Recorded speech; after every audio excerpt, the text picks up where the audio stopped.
আমি জাতির পিতা বঙ্গবন্ধু শেখ মুজিবুর রহমানের প্রতি শ্রদ্ধা জানাচ্ছি। আমি শ্রদ্ধা জানাই জাতীয় চার নেতার প্রতি, ৩০ লক্ষ শহীদের প্রতি, ২ লক্ষ মা বোনের প্রতি। আমি আমাদের মুক্তিযোদ্ধাদের জানাই সশ্রদ্ধ সালাম।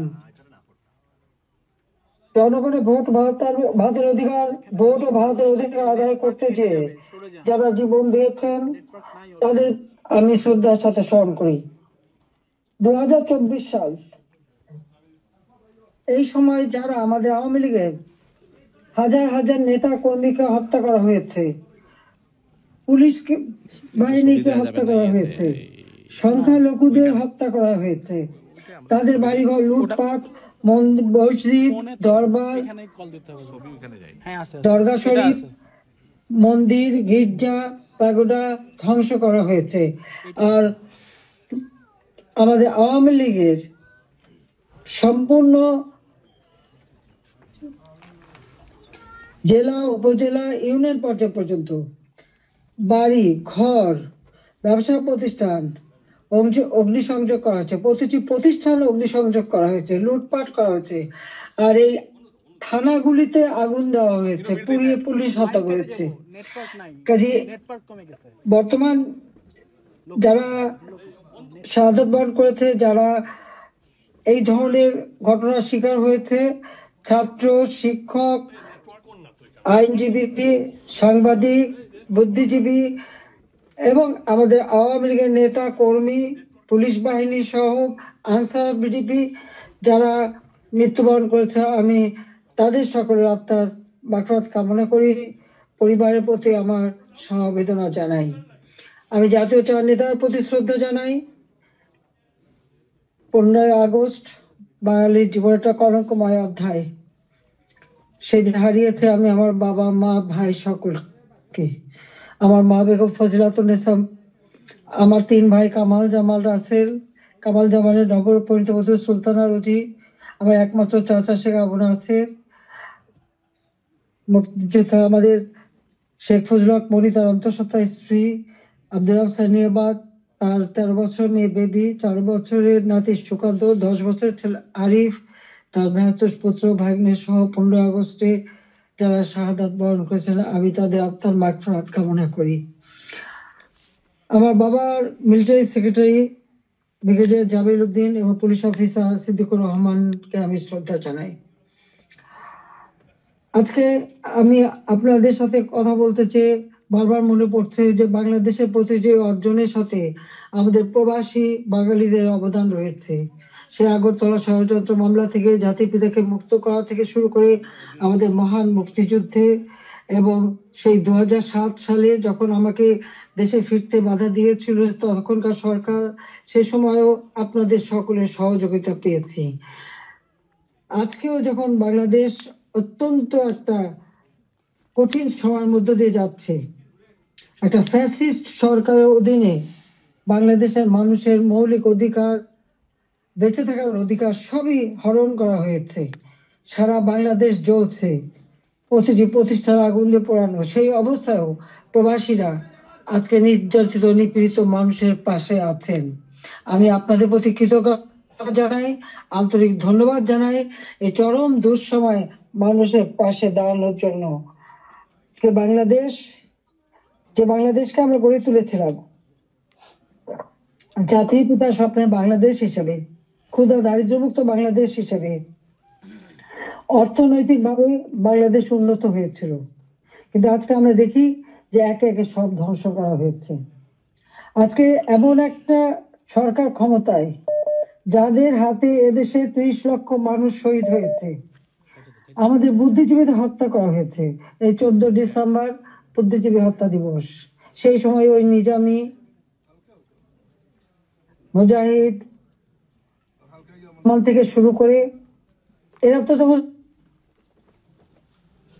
বিদ্যালয় সহ বিশ্ববিদ্যালয় থেকে শিক্ষক, ইঞ্জিনিয়ার, ডাক্তার সকল বুদ্ধিজীবীদেরকে তুলে নিয়ে যে নির্মমভাবে হত্যা করা হয়। বাংলাদেশকে মেধাশূন্য করার একটা চেষ্টা করা হয়েছিল সেই সময়। একদিকে পাকিস্তানি হানাদার বাহিনী, তাদের গণহত্যা, আর সেই সাথে সাথে এই আলবদর রাজাকার আল-শামস বাহিনী বানিয়ে আমাদের একদিকে গণহত্যা, পাকিস্তানি হানাদার বাহিনীকে সহযোগিতা করা, অপরদিকে বুদ্ধিজীবীদের হত্যা করেছিল, যারা সেই ডিসেম্বর মাসের 14 তারিখ মানে 10 তারিখ থেকে 14 তারিখ পর্যন্ত কয়েক শত বুদ্ধিজীবীকে নির্মম ভাবে হত্যা করে। আমি তাদেরও আত্মার শান্তি কামনা করি, মাগফিরাত কামনা করি।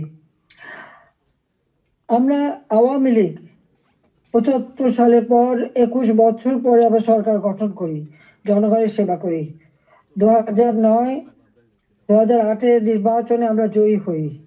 সেই নির্বাচনে আওয়ামী লীগ এককভাবে 233টা সিট পায়, আর বিএনপি পেয়েছিল মাত্র 30টা সিট। জনগণের ম্যান্ডেট নিয়ে আমরা সরকার গঠন করে জনগণের কল্যাণে কাজ শুরু করি, যার ফলে এদেশের জনগণ 2014 সালের নির্বাচন, 2018 সালের নির্বাচন এবং 2024 সালের নির্বাচনে স্বতঃস্ফূর্ত ভাবে একটা অবাধ, নিরপেক্ষ, সুষ্ঠু নির্বাচনের মাধ্যমে বাংলাদেশ আওয়ামী লীগকে বারবার ভোট দিয়ে তাদের সেবা করার সুযোগ দিয়েছে। আমি বাংলাদেশের জনগণের প্রতি শ্রদ্ধা জানাচ্ছি। দুর্ভাগ্যের বিষয় হলো 2024-এ সরকার গঠন করার পর আমরা যখন দেশকে এগিয়ে নিয়ে যাচ্ছি, এই বাংলাদেশকে একটা যুদ্ধ বিধ্বস্ত বাংলাদেশ গড়ে তুলে জাতির পিতা বঙ্গবন্ধু শেখ মুজিব উন্নয়ন একটা স্বল্পোন্নত দেশ হিসেবে প্রতিষ্ঠা করে দিয়েছিলেন, যেটা আন্তর্জাতিকভাবে স্বীকৃত, জাতিসংঘ কর্তৃক স্বীকৃত ছিল। সেই স্বল্পোন্নত দেশকেই আওয়ামী লীগ সরকার গঠন করার পর 2009 সাল থেকে 24 সাল এই সময়ের মধ্যে, বিশেষ করে 2021 সালে 20 সালে যখন আমরা জাতির পিতার জন্ম শতবার্ষিকী উদযাপন করি, 21 সালে যখন স্বাধীনতা সুবর্ণ জয়ন্তী উদযাপন করি, সেই সময় বাংলাদেশকে আমরা উন্নয়নশীল দেশের মর্যাদায় অধিষ্ঠিত করি। অর্থাৎ যেখানে বাংলাদেশ যেখানে জাতির পিতা বাংলাদেশকে রেখে গিয়েছিলেন, সেই জায়গা থেকে আমরা জাতির পিতার আদর্শ ধারণ করে তার পদাঙ্ক অনুসরণ করে বাংলাদেশকে আমরা উন্নয়নশীল দেশের মর্যাদা এনে দিই, জনগণের মৌলিক চাহিদা পূরণ করি, দারিদ্রের হার 41 ভাগ থেকে 18.7 ভাগে নামিয়ে আনি, হত দরিদ্র যা 25.1 ভাগ ছিল সেটা আমরা 5.6 ভাগে নামিয়ে আনি। আমাদের লক্ষ্য ছিল বাংলাদেশ সম্পূর্ণভাবে অতি দারিদ্র মুক্ত হবে, আর সেই লক্ষ্য নিয়ে ব্যাপক কর্মসূচি বাস্তবায়ন করি। প্রতিটি গ্রামকে শহরে রূপান্তর করি, ঘরে ঘরে বিদ্যুৎ পৌঁছে দিই, খাদ্য নিরাপত্তা নিশ্চিত করি, দরিদ্র মানুষের জন্য বিনা পয়সা খাদ্য বিতরণ, মধ্যবিত্ত নিম্নবিত্ত তাদের জন্য, এখন নিম্নবিত্তদের জন্য 15 টাকায় চাল, আর মধ্যবিত্ত বা স্বল্প আয়ের তাদের জন্য 30 টাকা চাল যাতে কিনতে পারে এবং ডাল, তেল, লবণ সহ কিনতে পারে। 1 কোটি পারিবারিক কার্ড আমরা তৈরি করে দিই টিসিবির মাধ্যমে, যাতে যারা ফিক্সড ইনকাম গ্রুপ, সীমিত আয়ের মধ্যে দিয়ে চলতে হয়, তাদের জন্য এই দ্রব্যমূল্যের উচ্চ মূল্যে তারা যেন কোনো মতে কষ্ট না পায়, সেদিকে লক্ষ্য রেখে আমরা সেই পদক্ষেপ নিয়েছিলাম। আমাদের লক্ষ্যই ছিল ক্ষুধা দারিদ্র্যমুক্ত বাংলাদেশ গড়ে তোলা। গৃহহীন ভূমিহীন মানুষকে আমরা বিনা পয়সায় ঘর করে দিই। বাংলাদেশের 58টা জেলা সম্পূর্ণভাবে ভূমিহীন গৃহহীন মুক্ত হয়, সেখানে কোনো মানুষ ভূমিহীন গৃহহীন ছিল না, আর বাকিগুলিও করে দেওয়ার কাজ চলমান ছিল। আমরা এই বছরেই বাংলাদেশকে ভূমিহীন গৃহহীন মুক্ত একটা মানব কল্যাণে রাষ্ট্র হিসেবে গড়ে তুলতে পারতাম, কিন্তু আমাদের দুর্ভাগ্য যে চরম ভাবে একটা চক্রান্ত শুরু হয়। এই চক্রান্তটা যে করা হয়েছিল সেটা আপনারা নিজেরাই জানেন, যে এখানে ডক্টর ইউনূস সে বহুদিন থেকে চেষ্টা করেছিল, 2007 দল করার চেষ্টা করেছিল, ব্যর্থ হয়েছিল। এরপর সে ষড়যন্ত্রে লিপ্ত হয় এবং সেটা সে নিজেই বলেছে। যখন জাতিসংঘে গিয়েছিল বিল ক্লিন্টন ফাউন্ডেশনের এক অনুষ্ঠানে, বিল ক্লিন্টনের সঙ্গে পরিচয় করার সময় সে বলেছিল যে 2024 জুলাই 7 তারিখ থেকে যে কোটা আন্দোলন শুরু হয়, এটা কোনো ছাত্র জনতার আন্দোলন ছিল না, এটা ছিল তার মেটিকুলাসলি ডিজাইন করা একটা পরিকল্পিতভাবে আন্দোলন, যার মাধ্যমে আমাকে ক্ষমতাচ্যুত করে এবং তার মাস্টার মাইন্ড দিয়ে সে পরিকল্পনা করে এটা করেছিল। কথাটা বাস্তব, কারণ কোনো কোটা ছিল না, সব দাবি মানা হয়ে গেছিল। কিন্তু দাবি মানার পরেও কেন আন্দোলন চলে, আর এই আন্দোলনের কোনো নেতা কিন্তু খুঁজে পাওয়া যায়নি। যেখানে যেটা গভীর চক্রান্ত সেটা বোঝাই যাচ্ছিল। এই চক্রান্তটা সে মেটিকুলাসলি করেছিল। তার চক্রান্ত 1, 2, 3 অর্থাৎ ABC, এইভাবেই ডি, এভাবেই তার পরিকল্পনা করা। প্রথমে আন্দোলন সে সফল করলো, এরপর সব জ্বালা পোড়াও। জাতির পিতা বঙ্গবন্ধু স্মৃতি জাদুঘর, ওই ছবিটুকু তো আমরা 2 বোন পেয়েছিলাম। আমরা তো ভোগের জন্য নেইনি, জনগণকে এই সম্পদ দান করেছিলাম। সেই বঙ্গবন্ধু ভবন, স্মৃতি জাদুঘর আগুন পড়ায় একসাথে, ওই লাইনে 9টা বাড়ি পড়ায়, 4টা মানুষ পড়ে মারা যায়। খালি এখানেই না, সারা বাংলাদেশ আগুন দিয়ে জ্বালায় তারা। সেই মেট্রো, ওই ইউনুসের একজন সমন্বয়ক, সে সে নিজেই স্বীকার করেছে পুলিশ হত্যা এবং মেট্রো রেলে আগুন না দিলে নাকি তাদের বিপ্লব সফল হতো না। তো পুলিশ হত্যা এবং মেট্রো রেল আগুন দেওয়া, অর্থাৎ শুধু মেট্রো রেল নয়, যে কটা প্রতিষ্ঠানে আগুন দিয়েছে, বিটিভি থেকে শুরু করে আমাদের সেতু ভবন, সড়ক ভবন, দুর্যোগ মন্ত্রণালয় ভবন, সবই তাদের ওই পরিকল্পনার অংশ। এবং সেই সাথে বঙ্গবন্ধু ভবন থেকে শুরু করে আওয়ামী লীগের সকল নেতা কর্মীদের বাড়ি ঘর, ব্যবসা প্রতিষ্ঠান সব অগ্নি সংযোগ করে পুড়িয়ে দেওয়া হয়েছে। এমনকি নরসিংদীতে আপনারা দেখেছেন, জেল ভেঙে দিয়ে সেখান থেকে সমস্ত কয়েদি, জঙ্গি, সন্ত্রাসী তাদেরকে ছেড়ে দেওয়া হয়েছে। শুধু তাই না, ইউনূস ক্ষমতা এসে যত জঙ্গি সন্ত্রাসী ছিল তাদেরকে তারা ছেড়ে দিয়েছে, মুক্ত করেছে। এমনকি 21শে আগস্ট গ্রেনেড হামলা যারা আসামি তাদেরকে ছেড়ে দিয়েছে। হলি অটিজেনে যেখানে জঙ্গি হামলা হয়, আমরা সেই হামলা মোকাবেলা করে সেখানে কিছু মানুষ উদ্ধার করি, কিন্তু অনেক মানুষকে তারা হত্যা করে। সেই অপরাধী জঙ্গি সন্ত্রাসী যাদের বিচার হয়েছিল, সাজাপ্রাপ্ত, তাদেরকেও মুক্ত করে দেয়। মানে এটা কোন ধরনের কাজ আমরা জানি না। আর দেখা যাচ্ছে যে শুধু আগুন দিয়ে পোড়াচ্ছে না, বাড়ি ঘর সম্পত্তি লুটপাট করা এবং তারপরে অগ্নিসংযোগ করা, সংসদ ভবনে আক্রমণ, সেখানে ভাঙচুর করা, চিফ জাস্টিস তাকে অপমান করে, লাঠি সোটা নিয়ে তাকে অপমান করে তাকে পদ থেকে বাধ্য করা, নির্বাচন কমিশন, পাবলিক সার্ভিস কমিশন, মানবাধিকার কমিশন করে এক এক প্রতিষ্ঠান, প্রত্যেকটা প্রতিষ্ঠান ধ্বংস করেছে। সকলকে সেখান থেকে বাধ্য করেছে পদত্যাগ করতে। আওয়ামী লীগের নেতাকর্মী শুধু না, আমাদের যারা বুদ্ধিজীবী, সাংবাদিক, 300 সাংবাদিকের অ্যাক্রেডিটেশন কার্ড বাতিল, চাকরিচ্যুত। 106 জন সাংবাদিকের বিরুদ্ধে হত্যা মামলা। এখন প্রায় 1700 সাংবাদিক গ্রেপ্তার, বন্দী। আওয়ামী লীগের কয়েক হাজার নেতা কর্মী, প্রায় 4-5 হাজার নেতা কর্মী তাদেরকে হত্যা করেছে, আহত করেছে। পুলিশ 3000-এর মতো পুলিশ পুলিশকে হত্যা করেছে। আনসার 40 জন আনসারের কোনো খবরই নাই, তাদের গুম হয়ে গেছে, তারা আর বাড়ি ঘরে আসতে পারে না, জানেও না তারা কোথায় আছে। তাদেরকে মেরে তাদেরকে লাশ পর্যন্ত গুম করে দেওয়া হয়েছে। ব্যবসায়ী, সাংবাদিক, সংস্কৃতি কর্মী, পেশাজীবী প্রত্যেকের বিরুদ্ধে মিথ্যা মামলা আর হত্যা মামলা। আমি জানি না পৃথিবীর কোনো দেশে এত হত্যা মামলা হয় কিনা। আমার নিজের একার বিরুদ্ধেই তো বোধহয় 250 মামলা, তাও আবার হত্যা মামলায় অধিকাংশ। একদিকে হত্যা মামলা দিয়েছে এবং আমাদের যত নেতা কর্মী তাদেরকে গ্রেপ্তার করেছে। গ্রেপ্তার করবার পর যখন কোর্টে নেয়, তাদের উপর হামলা করা হয়। এটা তো পৃথিবীতে আমরা কোনোদিন দেখিনি।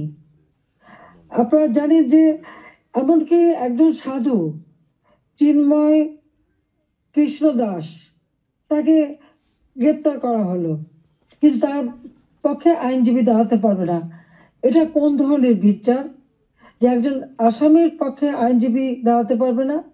যদি কোনো আসামি আইনজীবী না দিতে পারে তো এটা সরকারের দায়িত্ব আইনজীবী নিয়োগ দিয়ে দেওয়া ন্যায় বিচারের স্বার্থে।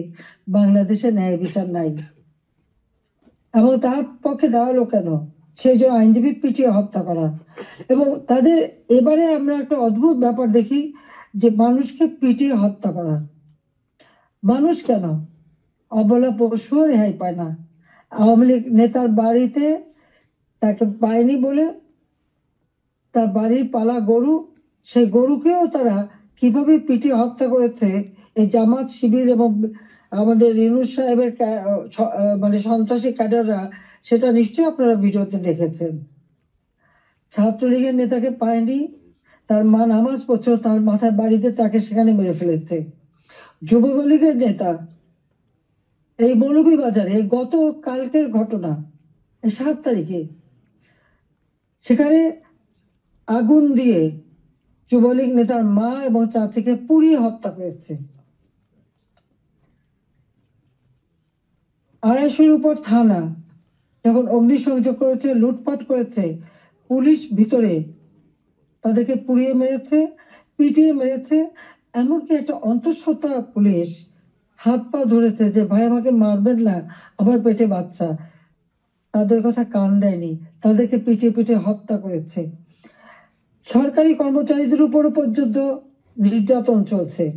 কর্মকর্তা কর্মচারীদের হয়রানি, গ্রেপ্তার, মামলা দিয়ে চাকরিচ্যুত অথবা ওএসডি করা হচ্ছে।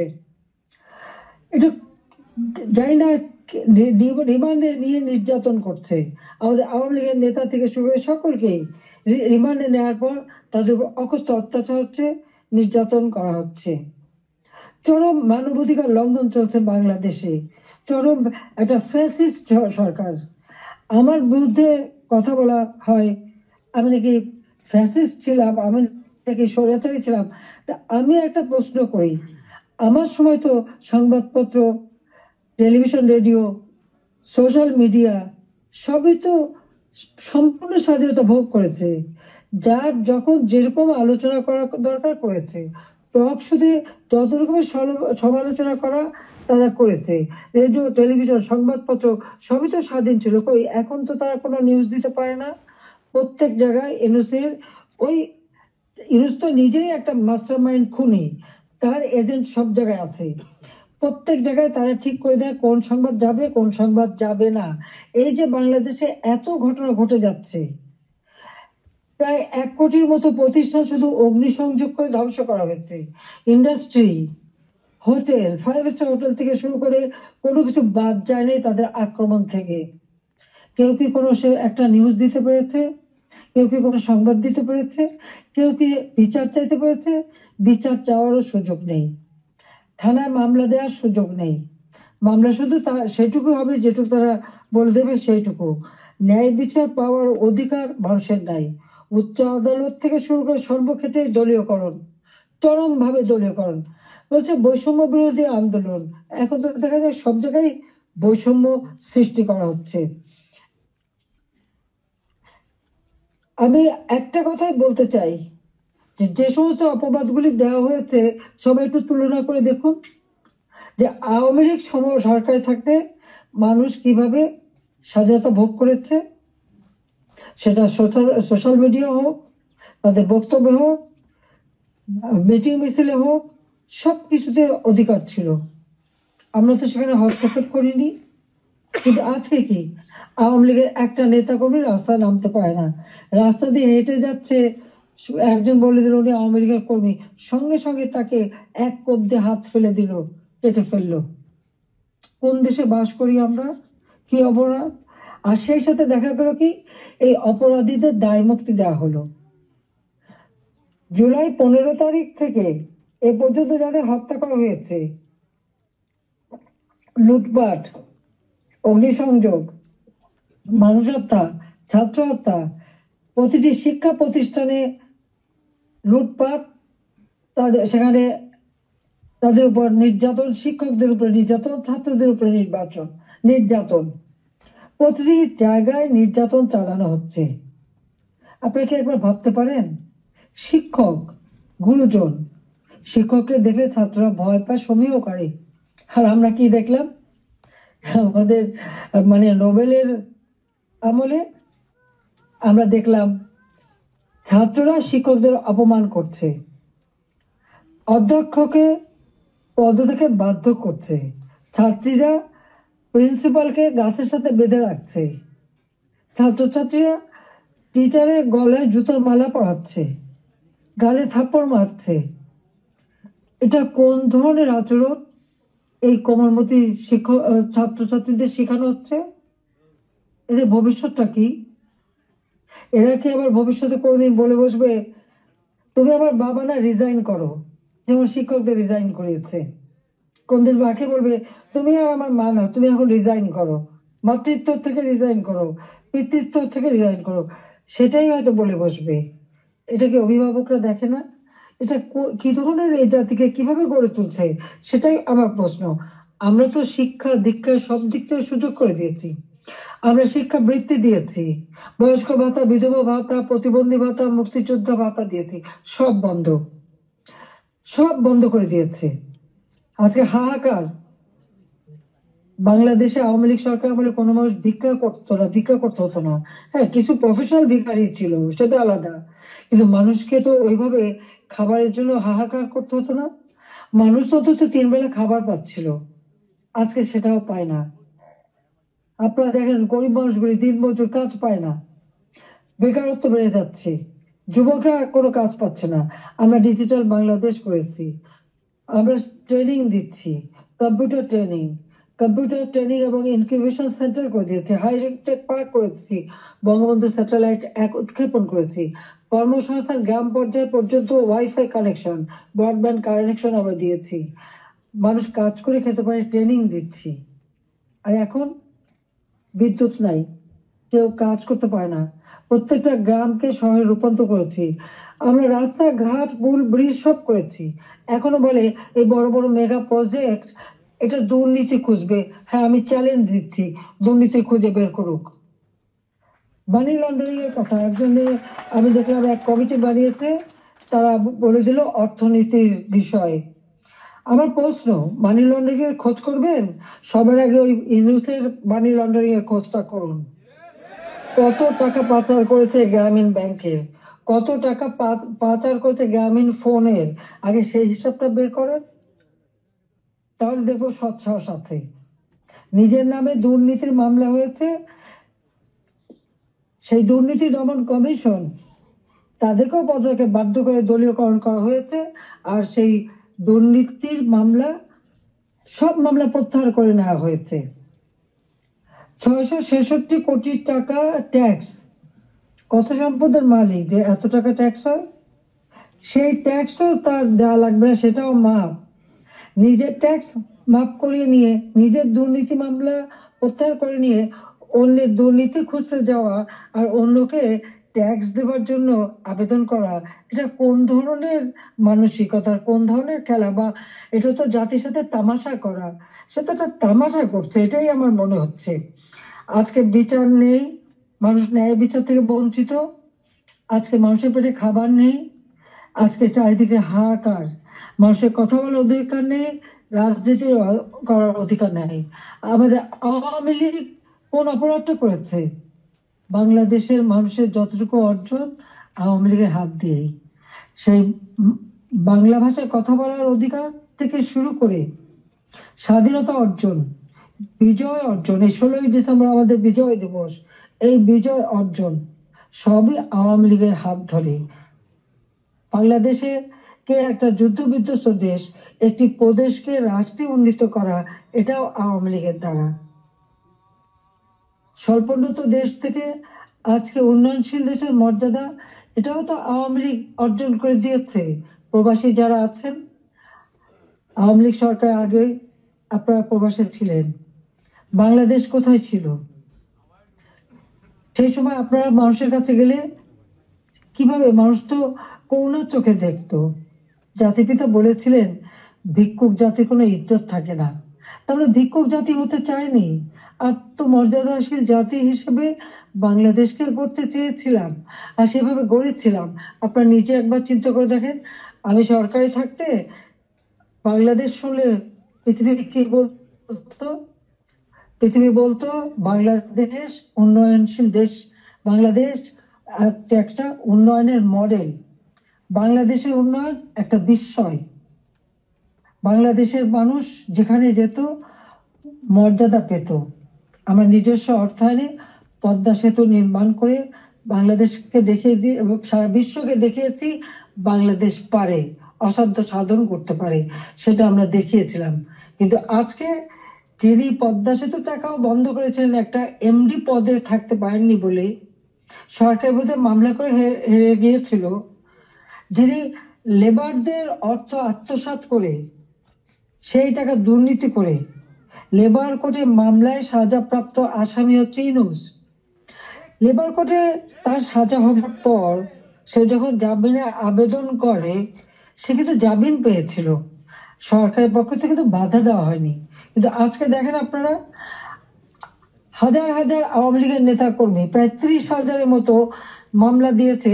সব মামলা বেশিরভাগ হলো, 90% হলো হত্যা মামলা, কেউ জামিন পাবে না। সে তো সাজা পেয়েও জামিন পেয়েছিল আওয়ামী লীগ সরকারের আমলে। সে নিজে একটু ভেবে দেখুক, আপনারাও বিচার করে দেখেন। আমি বিশ্বের সবাইকে বলতে আপনারাও বিচার করেন। কই আওয়ামী লীগ তো বাধা দেয়নি কোনো। ন্যায় বিচার পাওয়ার অধিকার সকলে আছে, কোর্ট সম্পূর্ণ স্বাধীন ছিল, বিচার বিভাগ স্বাধীন ছিল, কাজে সেখানে মানুষ সেই স্বাধীনতা ভোগ করেছে। কিন্তু আজকে তারা নাকি স্বাধীন করেছে দেশ, চলার স্বাধীনতা নেই, ঘরে শান্তিতে ঘুমাবেন উপায় নেই, চুরি ডাকাতি যে কোনো সময় আপনার ঘরে ঢুকতে পারে, যে কোনো সময় আপনার খোঁজ খবর নিতে, তদন্ত করবে ইত্যাদি। কাদের কে হুকুম দিচ্ছে তার কোনো ঠিকানা নাই। কতগুলি লাঠি সোটা হাতে নিয়ে আপনার ঘরে ঢুকে গেল, অস্ত্র হাতে নিয়ে ঢুকে গেল, অমনি সেখানে ডাকাতি করলো, চুরি করলো, চলে আসলো। আপনি কার কাছে বিচার চাইবেন? কার কাছে বিচার চাইবেন? কোনো বিচার চাওয়ার অধিকার নাই, ন্যায় বিচারের কোনো অধিকার নেই। এমন একটা দুর্বিষহ অবস্থা, আজকে সমস্ত জিনিসের দাম বেড়ে গেছে। আমাদের কথা অত্যন্ত স্পষ্ট, যারা নির্বাচিত জনপ্রতিনিধি আইন করে নির্বাচন কমিশন গঠন করে নির্বাচনগুলি হয়েছে, স্থানীয় সরকার নির্বাচন, জেলা পরিষদ, উপজেলা পরিষদ, ইউনিয়ন পরিষদ, সমস্ত নির্বাচিত প্রতিনিধিরা তাদেরকে এক কলমের খোঁচায় তাদেরকে সরিয়ে দেওয়া হয়েছে, বাড়ি পাঠিয়ে দেওয়া হয়েছে। কেন? তারা তো নির্বাচিত হয়ে মানুষের পাশেই দাঁড়াতো। ঘূর্ণিঝড় গেল, বন্যা গেল, কই কেউ তো যারা এই বন্যায় ক্ষতিগ্রস্ত, ঝড়ে ক্ষতিগ্রস্ত তাদের পাশে থেকেও দাঁড়ায়নি। তাদের নাম করে টাকা তুলেছে, 1000 কোটি টাকা রিলিফ সংগ্রহ করেছে, কিন্তু কয়টা মানুষকে সাহায্য করেছে? আজকে যদি স্থানীয় সরকারের প্রতিনিধিরা থাকতো, এই জনপ্রতিনিধি তো মানুষের পাশে দাঁড়াতো, কিন্তু সেটা দাঁড়াতে পারেনি। কাজে আমাদের কথা খুব স্পষ্ট, এক কলমের খোঁচায় জনগণের ভোটে নির্বাচিত প্রতিনিধিদের সেই বিদায় দেওয়া, এটা জনগণকে অপমান করা, ভোটারকে অপমান করা। কাজে তাদেরকে আবার স্বস্থানে স্থান করে দিতে হবে। সরকারি কর্মকর্তা কর্মচারী তাদের উপর হয়রানি বন্ধ করতে হবে, গ্রেপ্তার বন্ধ করতে হবে, মামলা থেকে তাদের রেহাই দিতে হবে, চাকরিচ্যুতি করা হলে, বহিষ্কৃত করা হলে তাদের পুনরায় কাজের ব্যবস্থা করতে হবে। আওয়ামী লীগ সহ সমস্ত রাজনৈতিক নেতা কর্মী, ব্যবসায়ী, সাংবাদিক, সংস্কৃতি কর্মী, পেশাজীবী, শিক্ষক যাদেরকে গ্রেপ্তার করা হয়েছে, মিথ্যা মামলা দেওয়া হয়েছে, সকল মিথ্যা মামলা প্রত্যাহার করতে হবে এবং সকল বন্দীদের মুক্তি দিতে হবে। সেই সাথে সাথে দায় মুক্তি দেওয়া হয়েছে। 15 জুলাইয়ের পর থেকে যারা অপরাধ করেছে তাদেরকে দায় মুক্তি দিয়েছে। এই দায় মুক্তি দিয়ে কিন্তু একটা কাজ করেছে, দায় মুক্তি দেওয়ার অর্থ মানে কি? তার মানে এরা অপরাধী। 15 জুলাই থেকে যে হত্যাকাণ্ড, ছাত্র হত্যা মিছিলে, পুলিশ হত্যা, রাজনৈতিক নেতাকর্মী হত্যা, সাংবাদিক হত্যা, সংস্কৃতিকর্মী হত্যা, যতগুলি হত্যাকাণ্ড ঘটেছে, সেই হত্যাকাণ্ডগুলি এবং যতগুলি অগ্নিসংযোগ হয়েছে সেগুলি যারা সংগঠিত করেছে পূর্ণ তদন্ত করে তাদের বিচার করতে হবে। আর এই মিথ্যা মামলাগুলি যাদের বিরুদ্ধে দেওয়া হয়েছে সব মামলা প্রত্যাহার করতে হবে। 15 জুলাই থেকে 8 আগস্ট পর্যন্ত যাদের দায় মুক্তি দেওয়া হয়েছে, এই দায় মুক্তি দেওয়ার কোনো অধিকার নেই, তাদের বিচার করতে হবে। কারণ দায় মুক্তি দিয়ে আমাদের মাস্টার মাইন্ড খুনি ইউনূস সাহেব এটাই প্রমাণ করেছে যে এরা সব অপরাধী, এই সমস্ত অপরাধ তারা করেছে। একই সাথে মিছিল করেছে, ক্লোজ রেঞ্জে গুলি করা হয়েছে, মানুষ মারা হয়েছে। আবু সাঈদের হত্যাকাণ্ড, মুগ্ধর হত্যাকাণ্ড, সব হত্যাকাণ্ডের জন্য কিন্তু এই মাস্টার মাইন্ডেরই দায়ী। কারণ তারাই এই হত্যাকাণ্ড ঘটিয়েছিল, কারণ লাশ ফেলেও সরকার পড়ে যাবে। হ্যাঁ, আমি যদি আরো শক্তি প্রয়োগ করতাম অনেক লাশ পড়তো, আমি সরে আসতাম না। কিন্তু আমি তো লাশের উপরে লাশ ফেলতে চাইনি, আমি তো চাইনি মানুষ আরো জীবন দিক। কারণ আমি তো স্পষ্ট দেখতে পাচ্ছি যে পরিকল্পিতভাবে হত্যা হচ্ছে, পুলিশকে খামাখা দোষারোপ দিচ্ছে, পুলিশকে তো রাবার বুলেট ব্যবহার করেছে এবং যখন পুলিশকে মেরে ঝুলানো হয়েছে তখন তারা তাদের জীবন বাঁচাতে চেষ্টা করেছে। এটা কিন্তু একটা ইউনিভার্সাল সিস্টেম, এটা বিশ্বব্যাপী আছে, তাদেরও আত্মরক্ষার সুযোগ আছে। কিন্তু যারা এভাবে পিটিয়ে পিটিয়ে হত্যা করলো, যারা আগুন জ্বালিয়ে দিয়ে পুড়িয়ে হত্যা করলো, তাদের বিচার কেন হবে না? যারা ঘরে ঘরে যে লুটপাট করলো, আগুন দিল, এমপি হোস্টেল, সংসদ ভবন, সেগুলি যারা ভাঙচুর করেছে, প্রত্যেকটা এমপির হোস্টেলের রুম তারা লুটপাট করেছে তালা ভেঙে ভেঙে। প্রথমে চুরি করেছে, লুটপাট করেছে ছাত্র নামধারী, তারপরে সেখান থেকে পরে পুলিশে দিয়েছে। প্রত্যেকটা বাড়ি বাড়ি যে হামলা, লুটপাট। আমাদের তো কিছুই নেই, গণভবন লুটপাট, আমি তো গণভবন ছেড়ে দিয়ে আসছি। আমরা দেখলাম ইউনূস সাহেব নিজেই তার সমন্বয়কদের নিয়ে চলে গেছেন গণভবনে, কাজে লুটপাটের কিছু ভাগ বটরা নেওয়ার জন্য। সেখানেও যার যায় উনিও সেই লুটপাট করেছেন। কাজে এই লুটেরা এখন দেশ লুট করছে। শেয়ার মার্কেটে লক্ষ কোটি টাকা পাচার হয়ে গেল, কোথায় গেল ওই টাকা? ব্যাংকগুলি এক এক করে সব বসে যাচ্ছে। কেন? অর্থনীতিকে এভাবে কেন ধ্বংস করলো? যেখানে মাথা পিছু আয় আমরা বাড়িয়েছিলাম, আমরা আজকে আন্তর্জাতিকভাবে স্বীকৃত যে বাংলাদেশ উন্নত হচ্ছে, 35তম অর্থনীতির দেশ আমাদের লক্ষ্য ছিল। আমরা প্রকৃতপক্ষে এটা 25তম আমরা করে ফেলেছিলাম। আমরা আরো উন্নত করতাম, 26 সালের মধ্যে বাংলাদেশ আরো এগিয়ে যেত। 41 সালের মধ্যে বাংলাদেশকে আমরা একটা আধুনিক স্মার্ট বাংলাদেশ গড়ে তুলব, সেই লক্ষ্য নিয়ে আমরা কাজ করছিলাম। কেন বাংলাদেশকে এই বাংলাদেশের অগ্রযাত্রা ব্যাহত করা হলো, সেই জবাব এই খুনি ইউনূস, ফ্যাসিবাদ, স্বৈরাচার, তাকে দিতে হবে। সেই জবাব তাকে দিতে হবে, তার ওই মাস্টার মাইন্ড এবং তার সমন্বয়কদের দিতে হবে, তার উপদেষ্টাদের দিতে হবে। শুনি কোন কোন উপদেশ বলে হাসিনার বিচার করবে। কি বিচার করবে? আমি তো কি অন্যায় করেছি? গরিবের পেটে ভাত দিয়েছি, এটা অন্যায়? দারিদ্র মুক্ত করেছি, এটা অন্যায়?